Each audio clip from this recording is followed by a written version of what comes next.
A 130-pound Bullmastiff was dying under a tree at midnight. Dozens of people walked past. One man, dead broke, exhausted after a 14-hour shift, stopped. What happened next will change the way you see everything. It was past midnight. The streets were empty, the kind of empty that makes your footsteps sound too loud, like the city itself had given up and gone to sleep without you. Marcus had been on his feet for 14 hours straight. He worked at a packaging warehouse on the edge of town, stacking, lifting, sealing, repeating, 6 days a week. Every morning, the same 6-mile walk in. Every night, the same 6 miles back. No bus money, no car, just worn-out boots and a quiet determination that nobody ever saw. He had moved to this city 3 months ago with one bag and one goal: survive. The rent on his small room ate most of his paycheck. What was left covered rice, eggs, and the occasional hot meal he'd cook on a 2-burner stove. There was nothing extra. There was never anything extra. But Marcus didn't complain. He just walked. That night, on the way home, he passed the old road near the edge of the industrial district, the one with the broken streetlight and the oak tree that leaned sideways like it was tired of standing straight. That's when he saw it. A shape, low to the ground, pressed against the base of the tree like it was trying to disappear into it. He almost kept walking. Almost. But something made him stop. Maybe it was the way the shape wasn't moving. Maybe it was instinct. Maybe it was just exhaustion making him slow. Whatever it was, he stopped, squinted through the dark, and took 3 steps closer. It was a dog. Massive, even in this state, but the size only made it worse because every rib was visible, every bone in its spine pushed against the skin like it was trying to escape. Its coat, what should have been a rich, deep brown, was dull and patchy. Its eyes were open, watching him, not with aggression, not with hope, just watching. The way something watches when it has already stopped expecting anything good. 3 people had walked past that dog tonight. Marcus hadn't seen them, but the dog had. None of them stopped. Marcus crouched down, slowly. He held out his hand, palm up, and waited. For a long moment, nothing happened. Then the dog lowered its massive head and pressed its nose against Marcus's palm. He didn't think about what he was doing. He just did it. He slid one arm under the dog's chest, one under its hindquarters, and he lifted. 100 and some pounds of broken animal, and Marcus, who had nothing, carried it home. The room was small. 1 bed, 1 chair, 1 window that faced a brick wall. Marcus laid the dog on the floor, grabbed the blanket off his bed, and folded it into a makeshift cushion. He heated up the rice and lentils he'd made 2 days ago, mixed in some warm water to soften it, and set it on the floor. The dog ate slowly at first, then faster. Then it stopped, looked up at Marcus, and went back to eating. Marcus sat on the floor next to it and ate his own portion from the pot. That night, he slept on the bare mattress. The dog slept on the blanket. And sometime around 3 a.m., Marcus woke up to find a massive warm head resting on his chest. He didn't move it.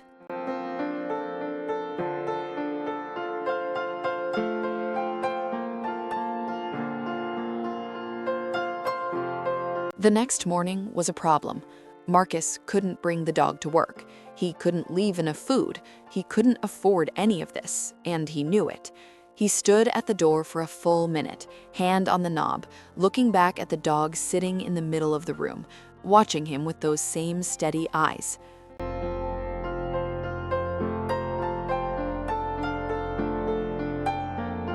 "I'll be back," he said, like the dog could understand, like saying it out loud made it more true. He came back. He always came back.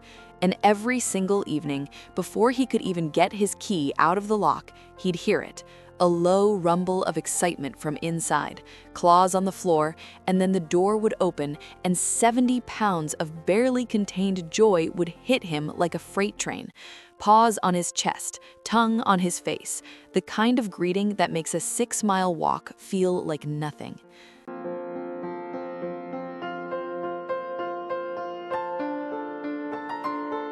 Marcus named him Titan. Not because he was powerful, though he would be, but because the name felt like a promise, like saying, "You were built for more than dying under a tree."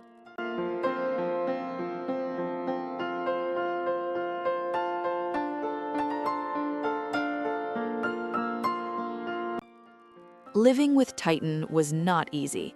He ate a lot, more than Marcus had budgeted for, which was nothing, so any amount was more.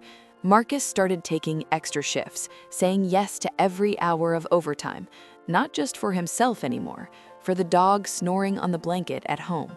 Titan, for his part, had opinions. He was terrified of the mop, not the bucket, just the mop, and would leave the room with great dignity every time Marcus cleaned. He had claimed the single chair as his throne, leaving Marcus to eat at the edge of the bed.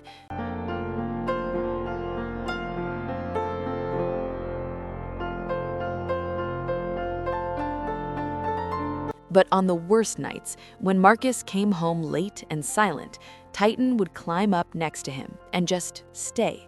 No performance, just the warmth of something that had chosen him, pressed solidly against his side. I see you still haven't subscribed, and honestly, that breaks my heart. Hit subscribe now.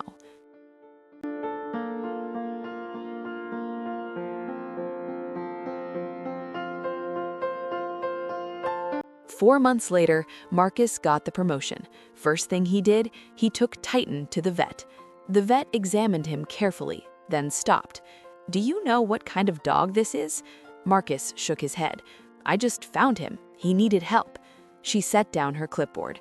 "This is a purebred Bullmastiff. You would have paid thousands for this dog." Marcus looked at Titan. Titan looked back with the unbothered confidence of a dog who had always known his own worth.